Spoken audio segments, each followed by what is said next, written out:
dan yang lain sudah pada berteparan. Oh, iya. Sudah capek lah ya. Cari tempat yang adem. Ya. Nah, saya nggak mau tinggalin. Saya cuma kasih tahu sama dia, Pak, udah 3,5 jam kita di sini. Dia kasih, lo nggak kuat katanya. dia biasa gertak orang. Oh, gitu. Lo udah nggak kuat, Yeah. kata dia. Bukan, sebelum kita mati. Dia bilang,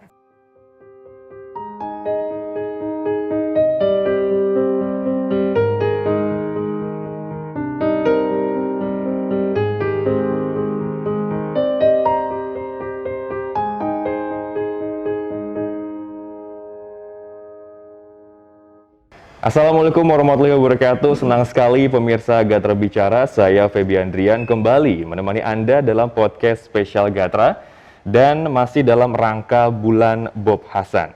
Beberapa waktu yang lalu saya sudah ngobrol santai juga bersama dengan anggota keluarga dari almarhum Bob Hasan, yaitu ada Mas Eko dan juga Mas Uka ya. Dan kesempatan pada kali ini, saya kedatangan sosok yang sekarang ini fokus untuk menjaga dan merawat PB Pasi, atau juga ada teman seperjuangannya lah ya. Langsung saja saya sapa yang sudah hadir di studio Gatra. Selamat siang Pak Zaki Anwar Makarim. selamat siang Pak. Oke, dan juga ada Bapak Tigor Tanjung. Selamat siang Pak Tigor Tanjung. Selamat siang Mas Feby. Apa kabarnya Pak Zaki Anwar Makarim? Baik, sehat sekali. Sehat sekali ya. Bertahan sudah 12 bulan. 12 bulan. Kalau Pak Tigor nih, gimana kabar Pak Tigor? Yang penting sehat dan tetap semangat. Yang penting sehat dan tetap semangat ya. Oke, nah kita Gatra ini sekarang memperingati 1 bulan ini banyak agenda-agenda yang berkaitan dengan almarhum Pak Bob Hasan. Kemarin saya sudah tadi cerita ngobrol dengan Mas Eko dan juga Mas Uka, anggota keluarga. Nah, ini kan dari teman-teman seperjuangannya lah, yang kenal dekat, yang tahu seluk-beluk seperti apa Pak Bob ini. Nah, kalau saya pengen tahu dulu nih dari Pak Tigor, kalau Pak Bob ini kenangan yang paling membekas sih sama Pak Tigor ini apa sih? Yang kiranya yang lucu kah, yang mungkin nyebelin kah gitu, atau ada nggak tuh kayak gitu? Wah, saya kan dengan beliau di PB Pasi itu puluhan tahun ya. Jadi memang banyak sekali yang teringat. Tapi satu hal ya, kenapa saya juga kemudian bisa mempunyai kesempatan membantu PB Pasi itu karena Pak Hasan ini memang seorang pemimpin yang menyukai kalangan muda. Ya. Jadi saya ingat ketika itu saya sebenarnya masih baru lah di dalam dunia pekerjaan ya, masih berusia 24 tahun. Tapi beliau tuh bilang, "Oh udah, kamu ngerjain ini, kamu ngerjain itu," gitulah kira-kira. Jadi kepercayaan dia pada kalangan muda itu sangat menonjol. Oke, berarti waktu itu usia Pak Tigor masih 24 tahun. Iya. Dan langsung diajak lah ya sama Pak Bob ya. Ya, waktu itu unik sebenarnya pertemuan saya dengan beliau. Itu sekitar tahun 1984. Saya masih bekerja sebagai arsitek. Kemudian Stadion Madia dipugar, dibangun kembali untuk menjadi stadion atletik berstandar internasional di Indonesia. Pertama loh. Jadi Stadion Madia sekalipun dibangunnya tahun 1961, tapi bergonta-ganti fungsi. Bahkan sebelum menjadi stadion atletik pada saat itu, digunakanlah Stadion Madia juga sebagai tempat berjudi ya, balap anjing. Karena waktu itu judi masih legal. Dan kemudian tidak terurus lagi, barulah Pak Bob Hasan minta supaya mengambil alih pengelolaan Stadion Madia itu. Ketika membangun, saya ditempatkan di situ. Jadi disitulah perkenalan saya dengan Pak Bob Hasan, karena ketika Stadion Madia ini dalam masa pembangunan, beliau sangat sangat menjadi ini fokus utama dia lah dalam keseharian. Hampir tiap hari beliau datang ke Stadion Madia untuk melihat jalannya konstruksi. Oh, oke, seperti itu. Nah, kalau dari Pak Zaki nih, kira-kira awal pertemuan mungkin bisa di-share juga kepada saya, kepada pemirsa Gatra yang sedang menyaksikan juga. Awal pertemuan Pak Zaki dengan Pak Bob Hasan ini bermula dari mana sih Pak? Jadi begini, saya tahun 93 itu mungkin Pak Bob, saya nggak tahu apakah baru pertama kali dia memegang Persatuan Senam seluruh Indonesia, Persani. Ya. Beliau mencari anggota-anggota dari militer ya, yang bisa juga aktif. Kalau perlu sampai ibunya juga. Nah, pada saat itu dia minta kepada Pangdam Pak Hendro Priyono. Dia bilang, gimana nih kalau si Jeki Asintel Kodam gue pakai aja. Dia bilang. Dan akhirnya saya masuklah kepada Bob Hasan. Ya. Kebetulan kita ngobrol-ngobrol, nyambung ngobrolan kita. Dia anak Betawi, gue juga anak Betawi kan.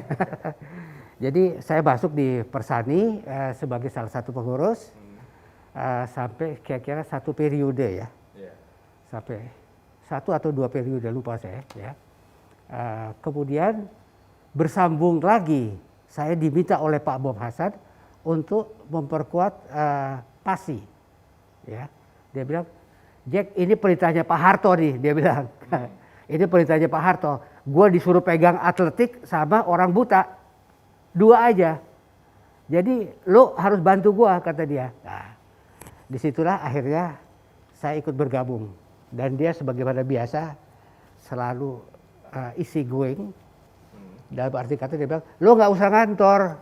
Lo ngobrol aja minum kopi sama gue, kata dia. Jadi itulah awal mula, itu 2012 bersambung lagi sampai terakhir beliau pergi. Gitu. Tapi memang Pak Bob itu apakah orangnya memang belak-belakan seperti itu atau gimana nih Pak? Menurut saya nggak tahu kalau sama anak buahnya langsung ya. Saya bukan anak buahnya langsung. Ya. Dia itu sangat terbuka. Terbukanya itu luar biasa. Hal yang tidak boleh dibuka pun dia buka. Yang kadang-kadang saya suka mengingatkan beliau, Pak, ada banyak orang. Saya bilang, nggak yang begituan kagak usah dikeluarin. Nah, tapi dia sama saya hampir semuanya dibuka. Ya. Makasih. Dia percaya sama saya karena saya punya background intelijen, saya bisa pegang sesuatu secara lebih baik, tidak berkuar-kuar gitu loh. Jadi secara tidak langsung Pak Zaki juga agak mengingatkan juga berarti ya waktu itu ya? Sering saya ingatkan dia. Contohnya kayak gimana tuh Pak? Ya ada joke-joke yang dia keluarkan yang sama orang yang mungkin orang itu juga nggak pas mendengarnya. Oh iya. Atau cerita-cerita zaman dulu. Iya. Yang kan cerita ini banyak. Cerita yang perlu kita keluarin, ada cerita yang nggak perlu kita keluarin. Iya betul. Kita bilang yang ini kagak usah. Oh diatur. Saya nggak ada gap sama dia. Jadi dia juga nggak pernah marah sama saya. Oke. Nggak tahu kalau di belakang dia nggak cuma ngomel di belakang juga. Iya. Tapi artinya apa yang saya rasakan saya keluarkan. Dan dia oke sama saya. Nyambung gitu. Seperti itu ya. Iya. Nah, kalau dari belak-belakannya Pak Bob yang tadi cerita Pak Zaki, mungkin Pak Tigor bisa ngasih tahu saya nih. Pasti kan beda nih tiap orang nih treatment dari Pak Bob kepada Pak Zaki dan juga Pak Tigor. Kalau kebiasaan mungkin yang Pak Tigor sering lihat atau sering, wah ini Pak Bob nih biasa nih jam segini ada di sini, atau sering melakukan kegiatan yang Pak Bob banget gitu. Pak Tigor inget nggak? Ya ini memang dari zaman ke zaman ada perkembangan. Kalau dulu misalnya tahun 80-an, tahun 90-an kan kita belum punya teknologi telepon seperti sekarang. Frekuensi komunikasi juga makin mudah lah sekarang ya. Sekarang jauh lebih mudah. Tapi saya punya kesan tuh kan gini, karena perkenalan saya dengan Pak Bob Hasan karena adalah akibat dibangunnya Stadion Madia. Nah di situ saya melihat Pak Hasan itu pengurus olahraga, tapi beliau juga seorang businessman. Di sisi lain beliau juga dekat kepada kekuasaan. Ya, dengan khususnya kepada Pak Harto pribadi. Dan saya dari situ melihat rupanya ngurus olahraga itu memang harus ada 3 faktor itu. Jadi satu, orang itu harus mengerti olahraga dan mampu ya memimpin olahraga. Tapi yang kedua juga harus ada ketersediaan dana. Dan yang ketiga, kalau punya hubungan istimewa dengan penguasa akan lebih mudah. Nah, itulah yang saya lihat. Jadi contoh ya, waktu membangun Stadion Madia, kita kan perlu dana juga, perlu material gitu ya. Ya beliau, saya agak bengong lah ya sebagai orang yang baru terjun di dunia pekerjaan. Kok gampang amat gitu, dia telepon sini, kita perlu sekian sak semen nih, perlu sekian kubik apalah segala macam gitu ya. Sambil dia tanya sama saya gitu, Gor kita perlu apa lagi? Gor kita perlu apa lagi? Nah itu salah satu ciri Pak Hasan, dia biasanya begitu tuh. Kalau misalnya ada sesuatu yang diinformasikan dari, katakanlah dari staf-stafnya gitu ya. Nah itu langsung dia cari orang siapa yang harus menyelesaikan persoalan ini gitu. Jadi ya pada saat itu contohnya lagi, kita masalah listrik, masalah ini. Udah dia langsung telepon orang-orang terkait dengan PLN dan sebagainya untuk memudahkan gitu. Nah itu kesan saya pada saat itu ya, jadi agak bungkong-bungkong juga ngelihat ada orang seperti ini, dia pengurus olahraga, dia bisnismen, tapi juga dekat sekali dengan pusat pemerintahan.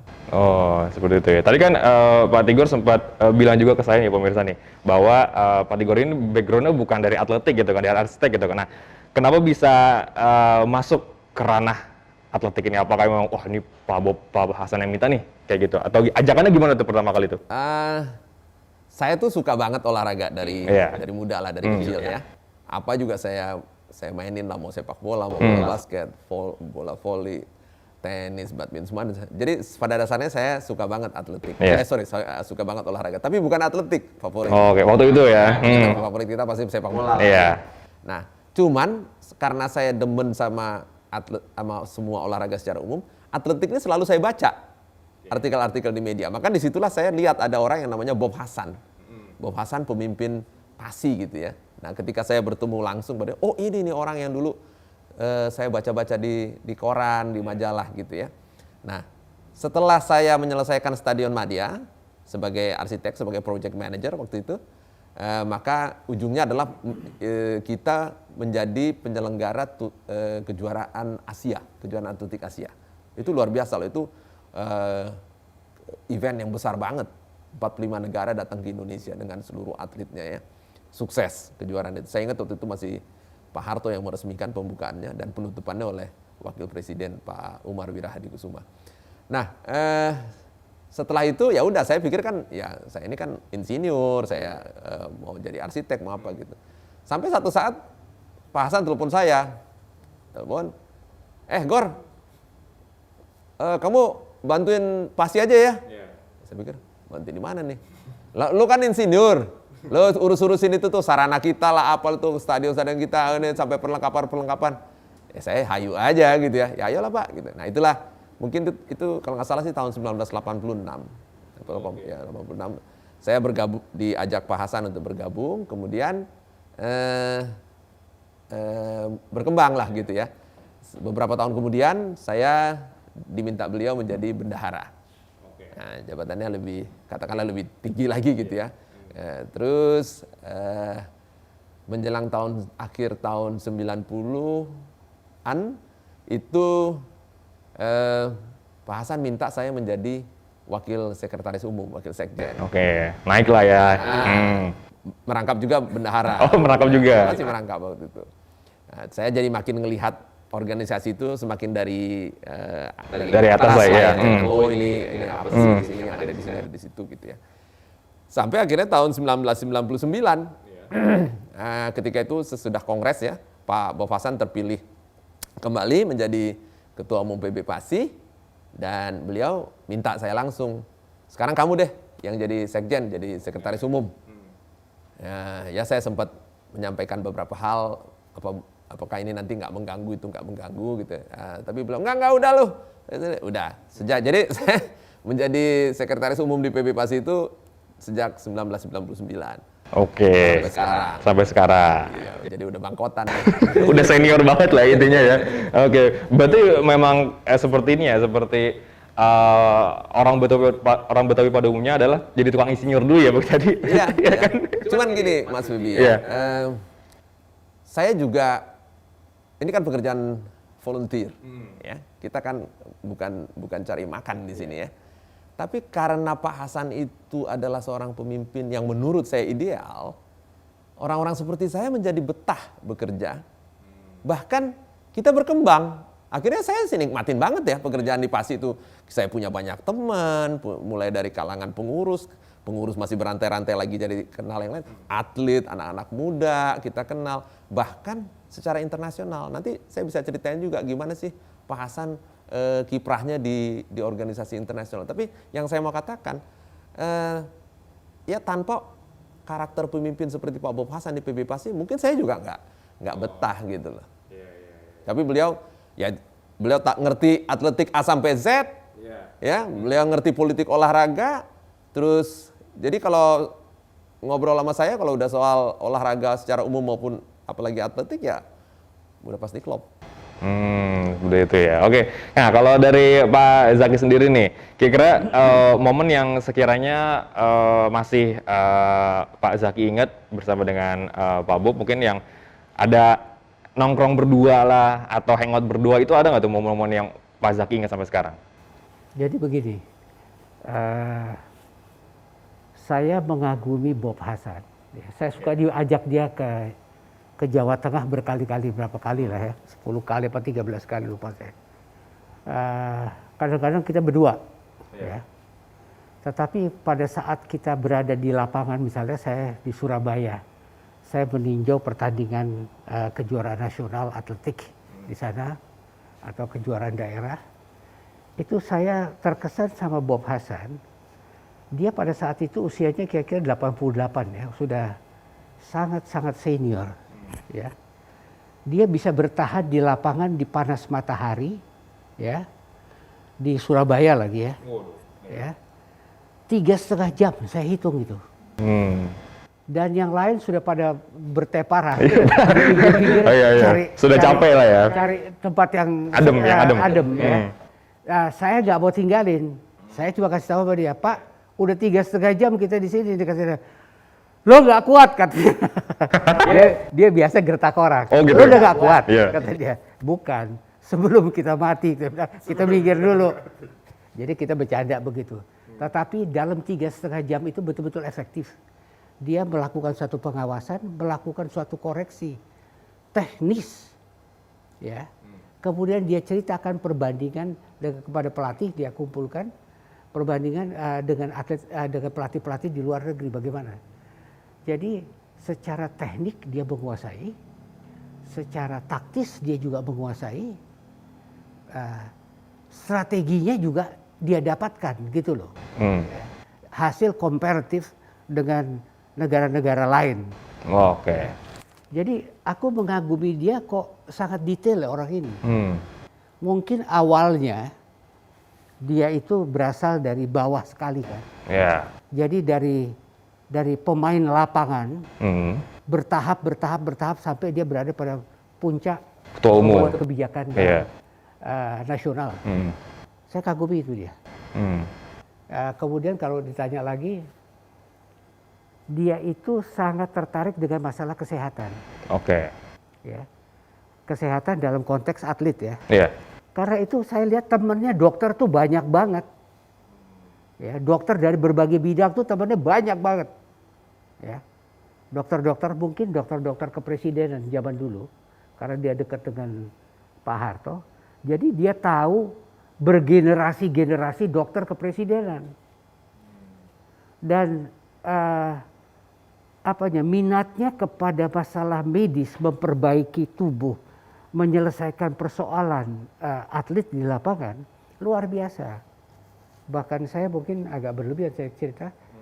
Dia mendatangkan ahli-ahli dari Singapura, dari Skotlandia atau dari mana itu ahli yang ada di Singapura, datangkan, dibukakan tempat praktek di sini untuk membenari kaki-kaki atlet yang nggak benar. Jadi dia membantu orang sakit, atlet sakit, itu luar biasa. Kemudian yang terakhir, satu hal yang saya ingat, dia selalu mau memasukkan kepada para atlet kita, anak-anak muda ini, semangat untuk berniaga, berdagang. Berwirausaha, oke, ya. Berwirausaha. Dia berikan contoh-contoh retail yang dibutuhkan oleh masyarakat. Dan dia coba, dia supply itu. Ada yang gagal, ada yang nggak gagal, ya. Ada yang jalan, ada yang gagal, tapi banyak yang gagal. Tetapi artinya political will daripada dia membangun ekonomi daripada si atlet itu luar biasa menurut saya. Jadi artinya dibukakan cakrawala bukan cuma lari doang, atau loncat doang, atau lempar doang, tetapi lo harus jago dagang. Berarti harus punya kebiasaan lain berarti ya? Kebiasaan lain untuk hidup. Iya. Supaya nggak terlantar gitu loh. Iya. Oke. Nah, tadi sudah disinggung nih Pak Tigor sedikit sama Pak Zaki kalau misalnya di lapangan beliau suka panas sampai 3,5 jam. Nah, kalau pendekatan yang mungkin Pak Bob sering lakukan ke atlet-atlet yang muda nih? Karena kan tadi Pak Tigor bilang seneng deket sama yang milenial sama yang muda-muda. Nah, ini seperti apa tuh Pak Tigor pengalamannya Pak Bob? Sebenarnya itu bagian dari visi dan strategi dia ya dalam membangun olahraga atletik. Saya cukup beruntung karena selain saya membantu beliau di bidang atletik, saya juga adalah pegawai beliau ya di perusahaan yang dimilikinya. Jadi sekaligus ada dua hal yang saya bisa lihat lah ya selama perkenalan saya dengan Pak Hasan, bagaimana dia mengurus olahraga dan bagaimana juga dia mengurus bisnis. Saya pernah gitu ya penasaran, kenapa ya Pak Hasan ini ngurus atletik sampai kayak begini. Gitu ya. Padahal dia tadi disinggung oleh Pak Jeki, persani pernah dia pegang. Angkat besi, angkat berat dan binaraga dulu pernah dia pegang. Kemudian panahan pernah dia pegang. Catur dia pegang. Jadi 5 dengan atletik yang dia pegang sebagai ketua pada saat itu. Lalu satu-satu dia kasih ke orang lain. Ya kan? Tinggal atletik aja yang dia pegang sampai akhir hayatnya. Jadi hati dia itu benar-benar ada di atletik. Saya sih ngelihatnya dia ini memang memperhatikan banget orang-orang yang ada di kampung, kalangan petani, kalangan nelayan. Sekarang juga bisnis beliau banyak berbasis UMKM seperti itu ya. Jadi atletik, kalau bicara sumber atletnya, itu 90 sekian persen itu datang dari keluarga tidak mampu. Nah menurut saya ini salah satu ketertarikan beliau untuk ngurus atletik. Jadi dia dari anak-anak itu yang katakanlah dia ada di desa-desa, tapi punya bakat atletik ya. Lalu dia bawa ke tingkat yang lebih baik ya melalui pemantauan bakat dan juga kompetisi-kompetisi. Wah, ini udah pastilah nih Gor, dia bilang. Kalau anak-anak ini datang dari kampung, dari keluarga susah Gor. Udah pasti ada 2 masalah. Yang pertama masalah gizi. Ya kan? Makanan di sana kita tahu lah nutrisi ya. Dan kedua masalah pendidikan. Nah, jadi beliau mau fokus juga di situ karena dia ngelihat olahraga atletik itu emang komprehensif. Bulat gitu loh. Nggak bisa kita ngubur-ngubur nih anak suruh latihan tapi kita nggak perhatiin makanan dia, kita nggak perhatiin kesehatan dia, nggak perhatiin pendidikan dia. Nggak mungkin. Jadi semua dia kerjain. Jadi oke, pertama yang dibenerin dulu makanan, ya anak kurang protein, ya pasti biasanya kurang protein. Protein ini. Tapi mereka juga gampang cedera. Dia datengin kayak tadi Pak Jeki bilang, datengin ahli-ahli dari luar negeri, nggak tanggung-tanggung kadang-kadang. Dia bayar sekian mahal. Kemudian juga dia sekolahkan anak-anak ini. Sekolah dibayarin segala macam. Pokoknya anak-anak ini taunya bangun tidur, latihan, ke sekolah, pulang lagi, istirahat, latihan. Itu aja maunya Pak Hasan. Ya, jadi fokus di satu tempat. Nah, memang kan sekarang kalau ngomong tingkat keberhasilan. Nah, ini lagi sih salah satu yang saya tangkap dari Pak Hasan ya. Dia tuh ngeliat bahwa membina olahraga itu berbicara mengenai menanam, bukan memanen.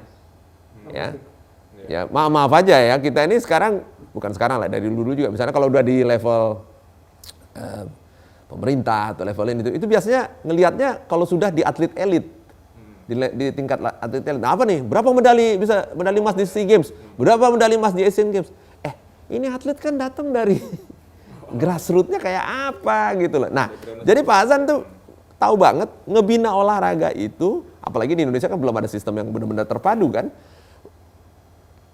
Membina itu ya menanam. Menanam itu artinya ya oke, sekarang gue menanam nih, keluarin dana apa segala, tanam bibit, pas giliran tumbuh kan pasti ada aja yang nggak tumbuh dengan baik, ada aja yang tumbuhnya juga mungkin atau sama sekali nggak tumbuh, ya kan? Tapi biaya udah dikeluarin, ya nggak apa-apa kata Pak Hasan. Ya kayak gitu ngurus olahraga dia bilang. Nah, itu kan buat saya wah hebat banget ya, dia ngelihatnya benar-benar sampai ke situnya gitu ya. Jadi nggak cuman tiba-tiba kita nuntut, ini mesti dapat medali emas nih. Enggak, apa yang mesti dilakukan dari bawah. Jadi membina olahraga itu bicara menanam. Oke, iya. Seperti mungkin membesarkan manusia juga berarti ya, dari merangkak. Ya, dan itulah kalau ngomong soal membesarkan, beliau juga mengambil peran sebetulnya seperti orang tua terhadap anak-anak ini, terhadap atlet-atlet ini. Tadi sudah dia sediakan sekolah, beliau juga selalu berusaha menyempatkan diri sesering mungkin datang ke tempat latihan atau ke tempat penginapan, dia cek makanannya, dia cek gimana kemajuan sekolah lo, gimana ini semua dia lihat, dia ada saya lihat keinginan Pak Hasan mendudukan dirinya seperti ayah terhadap semua atlet-atlet ini. Oh gitu, sampai sebegitunya berarti ya Pak Bob ya? Sampai sebegitunya. Oke. Nah kalau dari Pak Zaki nih, kira-kira kalau buat para anak muda atau milenial yang akan berkecimpung mungkin ke dunia atletik gitu kan, pelajaran apa sih yang mungkin bisa Pak Zaki share mungkin ke teman-teman penonton semua?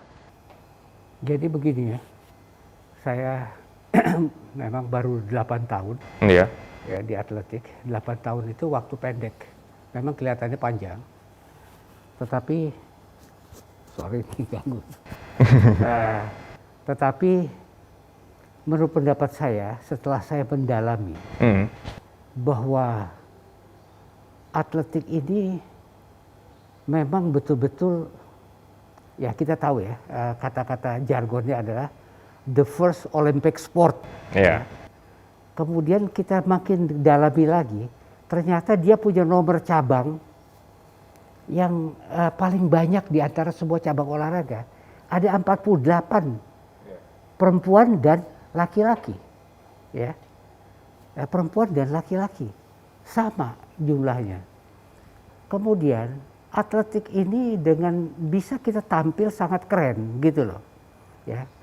Saya melihat anak-anak yang ada di lapangan, dia menikmati, dia punya kostum, dia punya gaya, dia punya action, dia menjadi somebody, Superstar. ya dia mungkin menghayalkan dirinya. Anak-anak cewek-cewek 14 tahun, 15 tahun kan lagi berkembangnya. Si laki-laki juga begitu, ya, dengan pakaian yang dia tidak pernah dapatkan, pakaian kelas 1, sepatu kelas 1, gizi kelas 1 dikasih oleh Pak Bob Hasan.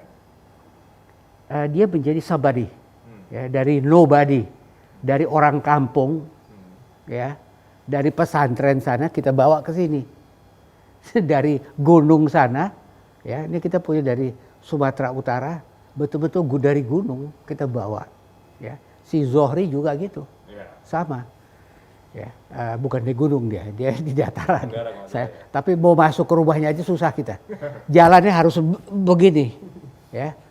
Jadi saya melihat bahwa atletik ini walaupun sulit untuk dikuasai, tapi bangsa ini harus memulai, ya, jadi pelajaran-pelajaran dari mulai pelajar-pelajar itu sudah boleh harus dikenalkan dengan atletik, karena dia adalah dasar daripada sebuah olahraga. Induk ya. Dan anak-anak kita kan suka main bola, ya. Tapi saya ingat kata-katanya Pak Harto, ya, pada waktu dia nonton bola Korea lawan Indonesia, berkali-kali tuh pemain Indonesia dibalapin sama pemain Korea, ngejar bola kalah. Terus Pak Harto bilang apa? Dia bilang jangan harap bisa main bola kalau tidak menguasai dasar atletik, kata dia. Jadi saya lihat bangsa ini, ya, harus mulai dikenalkan di masyarakat dengan atletik, dan atletik itu menarik sekali, ya, keren, ya. Kita lari maraton walaupun kalah, nggak apa-apa, nggak usah menang dan kalah dan lain sebagainya, ya. Tapi kita bisa kumpul, kita bisa ditepokin, itu belajar sportivitas. Nah, saya juga ingat kata-katanya Bung Karno, bahwa olahraga itu adalah nation and character building. Jadi karakter itu dibangun di olahraga itu, kejujuran, mengakui kemenangan orang lain, mengakui kekalahan kita, nepokin orang lain, peluk orang lain. Kita harus apa adanya, tidak boleh selingkuh dan lain sebagainya. Itu luar biasa sekali, pembentukan karakter bangsa. Dan itu dilakukan oleh negara-negara Eropa Timur, itu paling keras dalam soal itu, termasuk juga negara-negara Vietnam, ya, Cina, Jepang dan Korea, apalagi Amerika ya. Dan sekarang Amerika Latin, ya. Saya kira itu apa? Udah masuk belum? Udah. Sudah sangat jelas sekali, sudah sangat jelas Pak Zaki. Nah, kalau kita berbicara tentang legacy nih Pak Tigor, legacy yang ditinggalkan oleh Pak Hasan sampai detik ini, apakah PB Pasi sudah akan berat nih mencari figur lagi seperti Pak Bob atau Pak Hasan ini? Apa yang sudah dilakukan sejauh ini sampai detik inilah sama teman-teman dari PB Pasi? Pak Hasan tuh sering banget ngomong sama saya begini. Apa tuh? Juga sama teman-teman Iya. lain. Gor, lo hidup tuh nggak usah ngoyo. Emang lo kira kalau lo nggak ada, terus dunia ini berhenti? Oh. Jadi kalau dia suka pakai bahasa Inggrisnya begini, life will go on with or without you, Gor. Dia bilang gitu. Iya. Jadi The world will turn. lepas dari Pak Hasan begitu menyayangi atletik ya, tapi sebenarnya dia selalu punya reserve dia bahwa hidup ini nggak mungkin kita terus. Oke. Jadi itu juga yang membuat saya sekjen gitu.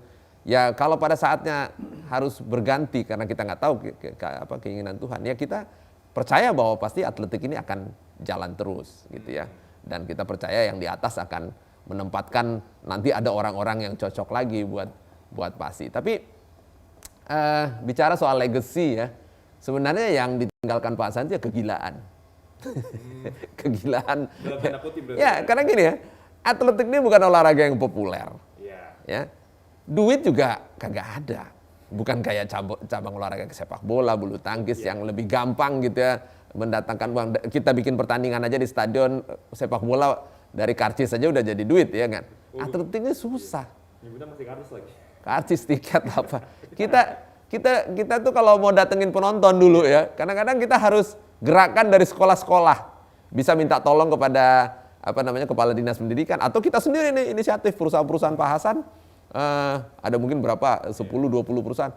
Lu semua punya sekolah yang di sekitar perusahaan lu, ajak yang nonton ke stadion Madia. Itu kan kita mesti jadiin transportnya, ya kasih juga makanan kecil, minuman gitu supaya anak-anak itu mau betah nonton. Sampai kayak begitu. Jadi memang ya itu tadi saya bilang kegilaan sebenarnya legacy ya, kegilaan dalam arti bahwa begitulah seorang Bob Hasan ini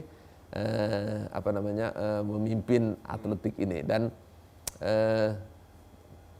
kalau misalnya sekarang PB Pasi setelah ditinggalkan beliau, kita mendapatkan seorang ketua baru lagi, ya kita percaya bahwa ini orang terbaik yang dikirim dari atas gitu untuk memimpin Pasi berikutnya.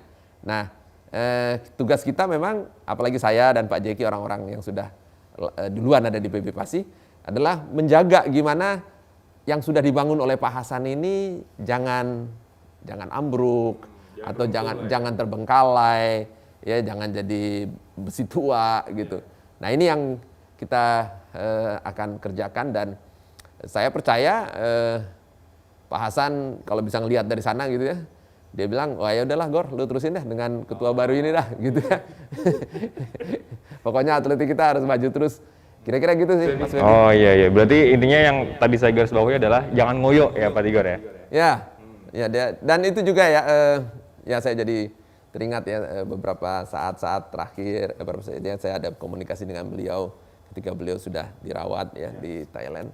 Dia juga mulai ngomong-ngomong soal gituan lagi gitu ya. Masih tetap berpikiran ke situ ya? Tapi saya tahu ini kondisinya udah beda ya karena beliau sedang sakit gitu.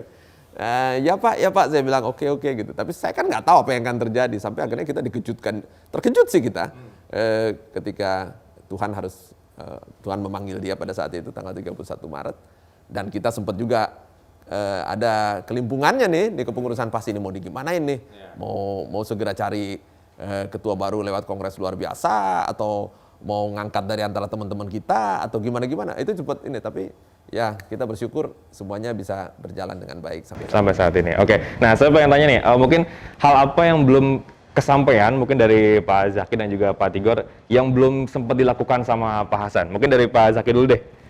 Yang belum sempat nih, wah keburu orangnya sudah tidak ada duluan gitu. Apa tuh, ada nggak? Ya, jadi begini. Saya selalu berpikir bagaimana membangun infrastruktur daripada suatu olahraga. Iya. Pak Bob Hasan ada satu legacy yang ditinggalkan ya dalam bentuk fisik. Itu adalah stadion Sport Center di Timika, yang dibangun oleh Freeport. Saya sering melihat Bob Hasan telepon langsung sama Jim Bob, owner daripada Freeport, ya, Freeport McMoran, ya. Soal-soal yang seperti ini, ya. Jadi hasil stadion yang sudah jadi sekarang di Timika itu, atau Athletic Sport Center yang akan menjadi, Timika akan diresmikan sebagai kota atletik, mudah-mudahan, ya, menjadi pusat daripada semua kegiatan olahraga di Papua, ya, ada di Timika, ya, atletik ya, terutama. Ada mesnya segala macam, ya. Itu adalah legacy fisik yang ditinggalkan Bob Hasan. Kalau legacy mental atau spirit, itu adalah spirit yang ditinggalkan oleh dia. Kegilaan dan cara memimpin dia, yang tadi Pak Tigor bilang, di situ ada nilai-nilai tersendiri yang kita bisa bilah-bilahkan bahwa atletik ini bisa forever, ya, bisa untuk selamanya bagi bangsa Indonesia, dan kita bisa duduk bersama dengan dunia, ya. Nah, seperti kita punya juara dunia junior kayak gitu, kita sudah ada dalam pantaran dunia, ya. Itu. Nah, kalau yang tadi you bilang belum ditinggalkan, ya mungkin beberapa infrastruktur yang kita harapkan, seperti mungkin kantor yang bagus. Kita ingin punya kantor yang bagus. Itu belum kesampaian. Kita masih pinjam dari perusahaannya Pak Bob Hasan. Ya. Kemudian mungkin padepokan di tempat-tempat tertentu, ya. Mungkin di pinggir pantai, mungkin di atas gunung, mungkin di mana. Ya, itu yang selalu ada dalam pikiran saya yang belum terlaksana. Nah, tetapi SOK seperti Pak Tigor bilang, kita mendapatkan ketua baru, mungkin ini petunjuk juga dari Tuhan. Kita dapatkan ketua baru yang sangat gampang untuk mendapatkan barang-barang yang kita cita-citakan itu. Ya, dengan gampang sekali. Tadi Pak Tigor bilang, memang pemimpin olahraga di Indonesia itu harus punya 3 persyaratan. Dan salah satu persyaratan yang paling penting adalah punya networking yang sangat kuat di pemerintahan. Yeah. Oke. Nah, kalau Pak Tigor nih, kira-kira hal apa yang belum sempat dilakukan bareng dengan Pak Hasan, tapi ya orangnya sudah dipanggil duluan? Sebelum sampai ke situ ya, saya mau tambahin dikit. Oke, boleh. Betul. Salah satu kriteria pemimpin olahraga di Indonesia itu harus punya hubungan yang baik dengan pemerintah. Tapi catat nih, kalau dikatakan Pak Hasan itu deket banget dengan Pak Harto, ya. Pak Harto tahun 98 udah lengser. Tapi dari tahun 98 sampai beliau meninggal tahun 2020, yang itu adalah kira-kira berapa tahun? 22 tahun ya. 22 tahun. Lebih panjang sebetulnya. Kalau Pak Hasan kan jadi ketua PASI di era Pak Harto kan dari tahun 78. 78 sampai 98 itu 20 tahun. 98 ke 2020, 22 tahun. Jadi artinya beliau faktor ketiga tadi ya saya tidak katakan Pak Hasan tidak dekat dengan pemerintahan tetap. Tapi secara politik Pak Hasan tidak lagi berpengaruh seperti era Pak Harto gitu ya. Tapi dia bisa membawa atletik itu tetap menjadi olahraga terpenting di Indonesia. Nah itu menurut saya juga salah satu kegilaannya Pak Hasan. Ya kan? Dia orang boleh bilang, oh dia kan dulu kan ininya Pak Harto, ya, tapi tahun 98 sampai 2020 nggak ada loh Pak Harto, ya kan? Nah itu, jadi itulah bagaimana gilanya dia, jiwanya dia, hatinya dia kepada atletik. Kalau ditanya apa yang belum dia kerjakan ya, ini susah juga saya ngejawabnya ya, karena saya segitu lama ya tahu dia gitu ya, tahu jalan pikiran dia, terus apa yang udah dia perbuat.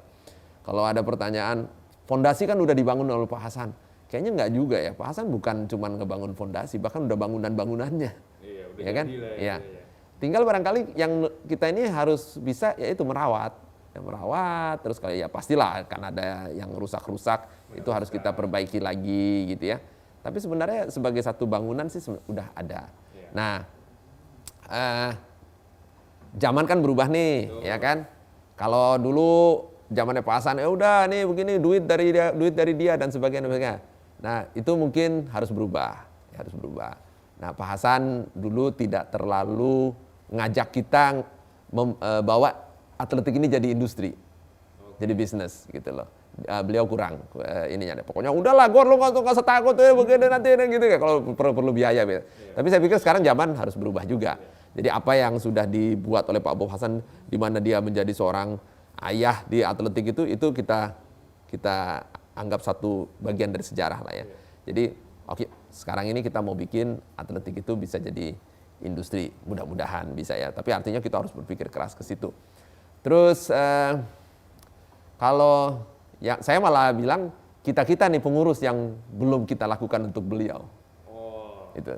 Misalnya saja juara Olimpiade. Ya kan? Itu saya juga kalau secara pribadi punya tuh beban itu gitu. Kayaknya Pak Hasan yang udah begitu banyak ngeluarin waktu, ngeluarin biaya, ya kita punya juara Olimpiade. Ya, tapi tampaknya belum, ya Tuhan belum mengizinkan sampai beliau meninggalkan kita. Jadi sebenarnya dari kita nih, dari pengurus mungkin yang belum kita kerjain belum ngasih buat beliau gitu. Ya, tapi ya puji Tuhan kita sudah punya juara dunia.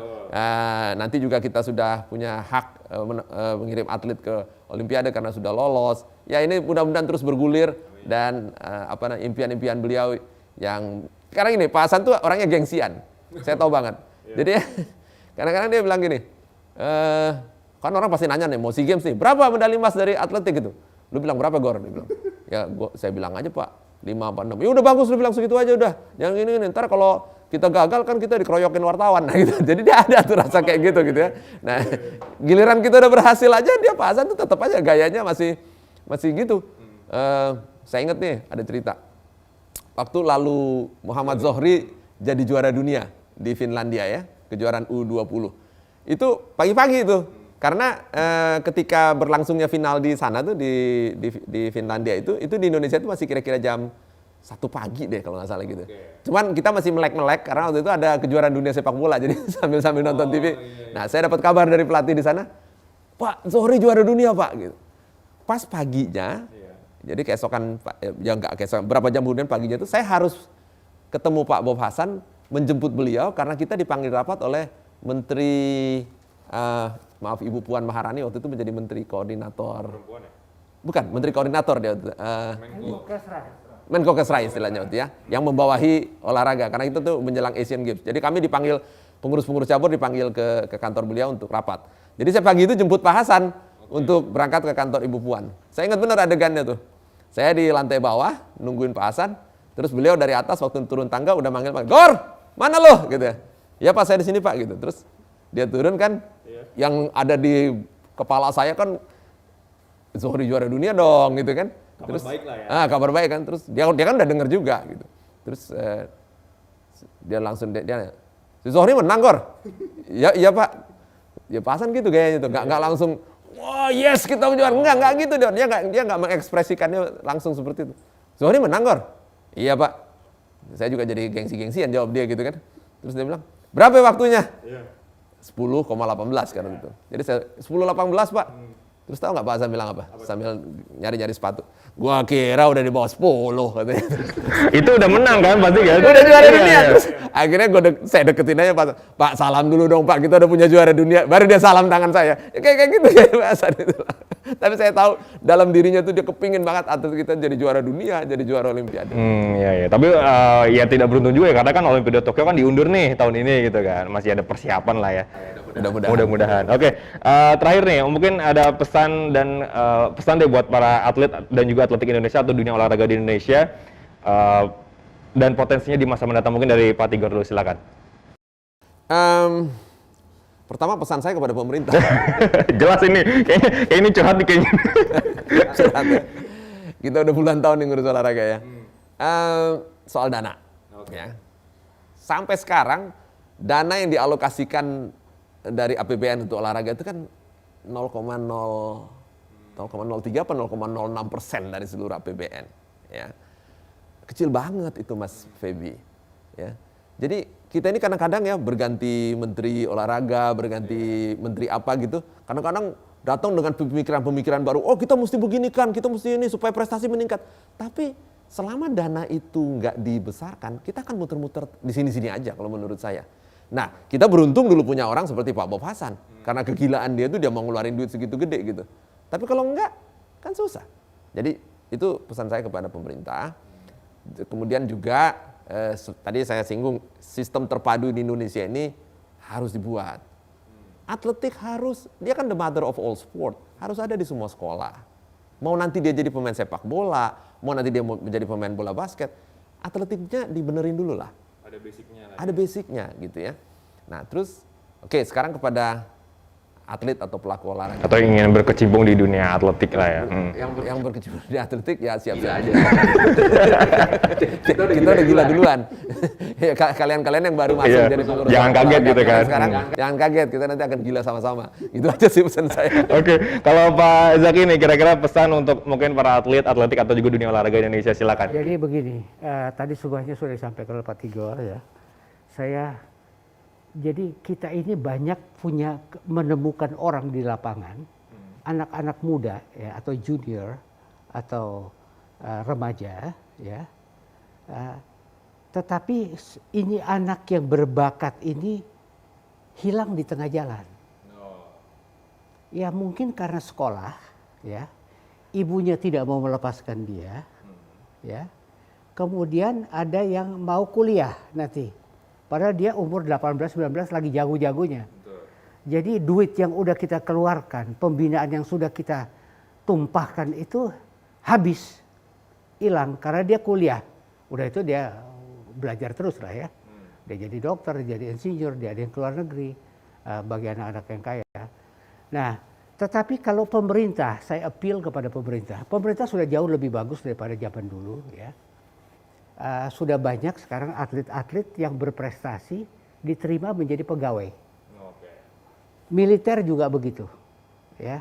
Jadi kalau ini lebih dibudayakan lagi, menghidupkan olahraga ini, bahwa kalau kita full time berolahraga sambil nanti kita bisa kuliah juga, ya. Tetapi ada jaminan masa depan dari government, itu kan luar biasa sekali. Bisa masuk tentara, bisa masuk polisi, bisa masuk pegawai negeri, ya itu aja yang atau BUMN ya. Saya kira perlu juga karena Jepang 40 tahun yang lalu saya tahu ya itu ada batalion olahraga, komandan atau resimen olahraga, komandannya itu kolonel. Semua jago angkat besi, semua ada di sana semuanya. Jadi dia tentara semuanya olahragawan. Jadi satu resimen, saya nggak tahu itu dulu, itu cerita pada waktu saya ada di Judo Kopassus dulu. Ya. Saya tahu, itu jagoan judo. Ya dia ada tentara, dia mayor. Nah, jadi yang kayak beginian itu ada tempatnya di tiap angkatan. Ya di tiap angkatan aja. Nggak rugi kita, karena mereka adalah warga negara terbaik. Jadi saya selalu bilang sama atlet bahwa saya warga negara biasa, kamu pemegang rekor nasional, warga negara luar biasa. Saya bilang, saya biasa, saya warga negara biasa, kamu luar biasa. Yang tadi saya bilang somebody, saya nobody, pensiunan, udah gae. Kan? Tapi oke lah ya, itu yang selalu saya bilang, appeal kepada pemerintah, pemerintah memberikan ruang untuk menampung mereka ya, yang berprestasi, ya, supaya nggak ada atlet yang habis-habisan mencurahkan tenaganya, mengorbankan jiwa raganya, sampai tulangnya kena, sampai ini kena, itu terlantar hidupnya. Ya itu udah saya appeal. Oh, oke. Nah penutup, saya pengen satu kata masing-masing dari Pak Tigor, dari Pak Zaki, satu kata yang menggambarkan sosok Bob Hasan. Satu kata aja. Pak Tigor dulu. Juara. Oke, dari Pak Zaki. Pajak nih katanya, dibaginya pajak nih kayaknya. Satu kata nih Pak buat almarhum Pak Bob Hasan. Pak Bob Hasan itu Satu kata aja. Tadi juara. Tadi kata Pak Tigor juara. jagoan. Juara dan juga jagoan. Itu dia pemirsa Gator Bicara. Demikianlah podcast Gator Bicara, perbincangan saya dengan Bapak Zaki Anwar dan juga Bapak Tigor Tanjung. Begitu banyak pelajaran, nasihat dan juga hal-hal baik yang bisa kita ambil dari figur seorang almarhum Pak Bob Hasan. Podcast spesial Gator Bicara dalam rangka bulan Bob Hasan masih akan menemani Anda dengan narasumber beragam dan cerita yang menarik seputar Bob Hasan. Saya Febi Andrian, Bapak Zaki Anwar dan juga Bapak Tigor Tanjung. Sampai jumpa.